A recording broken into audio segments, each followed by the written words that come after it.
Hi friends, welcome back. September 4th, 2018, I jumped out of my comfort zone and I got a one-way ticket to Korea, and since then I have been living here in Seoul. And now after a year here in Korea, I wanted to do a follow-up and tell you guys about my experiences from living here for 1 year now. So I asked you guys on Instagram, whatever you wanted to know, please ask me, and you guys did. So let me just get started. First question is, what is my favorite things about Korea and what is my not so favorite things about Korea after 1 year here? So Korea has a lot of great things to offer. From my experiences, my favorite thing about being here was, personally, I didn't really have many ties. I could do a lot what I wanted. I had a lot of personal freedom, and this of course comes to the fact that I'm not in school here and I'm pretty much employed by myself. I'm an entrepreneur, freelancer, what you call it.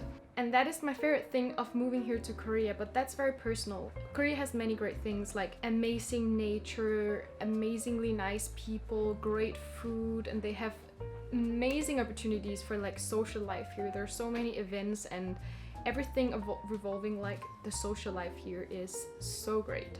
My not so favorite thing is probably the hierarchy that they have here in Korea, the very difference that there is between young people and old people. Usually Korean people, when they meet someone new, the first thing that they ask them is how old are you, because they have to establish this kind of hierarchy in the friendship already, and I don't like that. And I especially don't like the elder Korean people who feel like they're entitled to a lot. That means skipping ahead in lines, that means puffing to you, that means like just anything that makes them seem like they're more entitled to do stuff than you are. How is the people in Korea? So first off, I actually was a little bit intimidated by Korean people when coming here, but now after 1 year, I have grown to love the way that they are a lot more. Because I understand the culture better, I can appreciate it more. So when first coming here, I felt like they were more distant. They were not as interested in you, they were more like cold. But they're very interested in hearing about like your culture, your country. They're very smart and they're hardworking, which I appreciate a lot. I got a lot of questions asking about my Korean language skills and how it has improved over 1 year. So back in Denmark, I used to take evening classes every Monday, and it was only for 2 hours. So 2 hours per week I had a little session with Korean classes. From that, I learned nothing. But since moving to Korea, I kinda learned the hard way. I was put out in a lot of uncomfortable situations, that being, for example, I am a freelance model, so when I went on shoots, they would not be able to speak English, so they would give me direction in Korean, and that was so stressful for me in the beginning, but eventually I kind of like learned that this is what's necessary for me to learn to speak the language. So I decided to put myself out in more uncomfortable situations. I decided to reject when they wanted a translator, although that would definitely had made their job easier, but I was being a little selfish and said no, I want to learn. But also I got to meet some Korean people, so like personally my heart was saying no, you don't want to be associated with these people because you don't really understand them or you have no connection. But my mind said, you know what, this is a great opportunity, they're interested in me, and the more I learn language from them, the more I can also engage in them as a person, and then I can befriend them even more. So I decided to become good friends with a lot of Korean people that I probably wouldn't have been friends with, and now we're really good friends.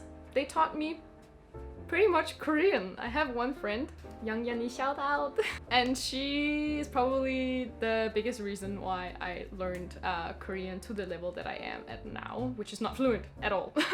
Thank you to my onnis and oppas who are teaching me so well. I'm so happy.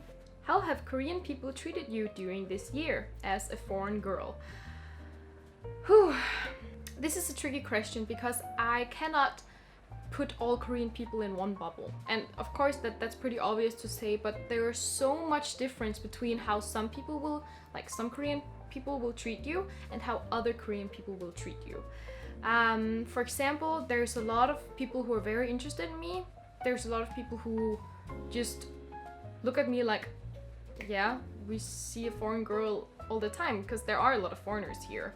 And then there are some people who just hate you and want you to go back to your own country, which happens sometimes in the subway with elder people who like to think we don't speak Korean and kind of like do like that.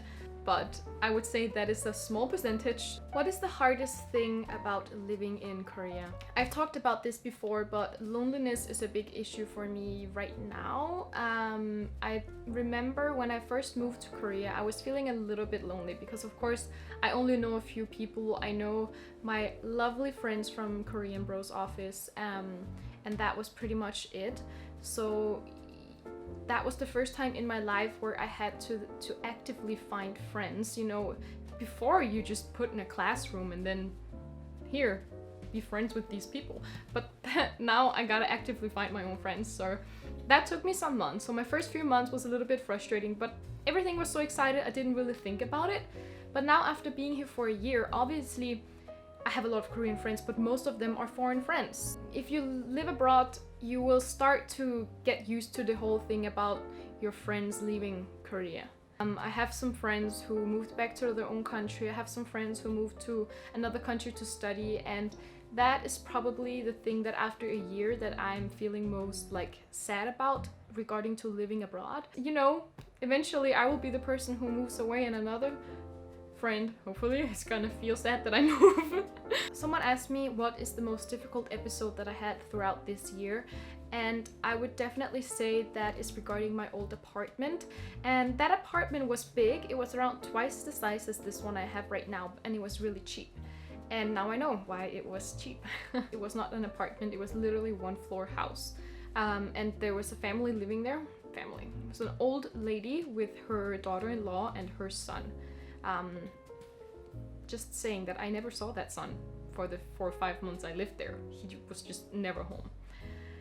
But they built a wall in between the house and they rented out the other side, which was the one that I rented. And first things first, the wall was really thin. And I could hear them all the time, and the problem was that they were fighting a lot. I mean, the old lady and the daughter-in-law. They were fighting so hard, and literally fighting, not just arguing, they were fighting. Like every second day someone would come out with a blue eye or with a broken arm or something. It was insane, and they would wake me up at 3 a.m. in the morning because I could hear them yelling at each other, throwing stuff at each other. Like it was so crazy. I just didn't know what to do. I signed a full year contract on that house and I had no idea what to do to get out of it. I just didn't want to live there anymore. I felt so unhappy there. Yeah, so that was the hardest time. I had to invest a lot of money into moving into a new place. What is the best gift that you have received while being in Korea? Definitely the relationships that I have here. I have found amazing friends, and I have, just met some really amazing people, and I feel like unconsciously there was something that was pulling me to Korea because I felt like something was about to happen here that's gonna change for the rest of my life. I just had this feeling, and I definitely feel like that has happened. And now I have something that I can carry around for hopefully the rest of my life. That's the greatest gift. It's the people that I met here. Yeah. What gave you the courage to finally go for it and start a new chapter in Korea? Definitely the fear of missing out. I was very sure that if I didn't go to Korea, I would regret it big time. And yeah, I don't regret it. I love that I went here. It's amazing. After 1 year, have you been affected by Korean beauty standards, and how can one live there healthily? So I was definitely influenced before coming here, but after coming here, and especially for living here for 1 year, I have been very affected by it. And I would say not to the good part, especially since I'm a model. I'm constantly holed up for evaluation of my looks and my body, especially. I would say I have never had many issues with my face. It's more with my body that I've been super pressured and I've been super unhappy coming here. I fit clothing just fine. It's more like I don't have the model body, and what they're looking for is very different. That's why after 1 year in Korea, I no longer do fashion shoots. And also for the health question, I had a lot easier time eating healthy in Denmark than I have here in Korea. A lot of people say Korean food is healthy. No, it's not. There's a lot of fried stuff in Korean food. I eat healthy when I'm in my own house, and luckily right now I met a lot of people and a lot of friends who are like vegetarian like me, so we can like go out and we can eat in a healthy restaurant, healthy vegan restaurant together. Yeah, so that's nice. I got a question asking me about if I feel safe living in apartments here in Korea. And I know that there has been a lot of these stories in the news, especially here in Korea, about women being followed home by a person in the night, and then they can kind of like just slip in the door and do what they now do, which is horrible. I must say I personally feel very safe in this house. My area is really nice. It's very, very friendly. I'm feeling very safe right now. I didn't feel very safe at my older place. It was an older area. There were more older people. There were not very much young people, and I didn't feel very safe there, to be honest. It was also a dark area, not very lit. But actually just recently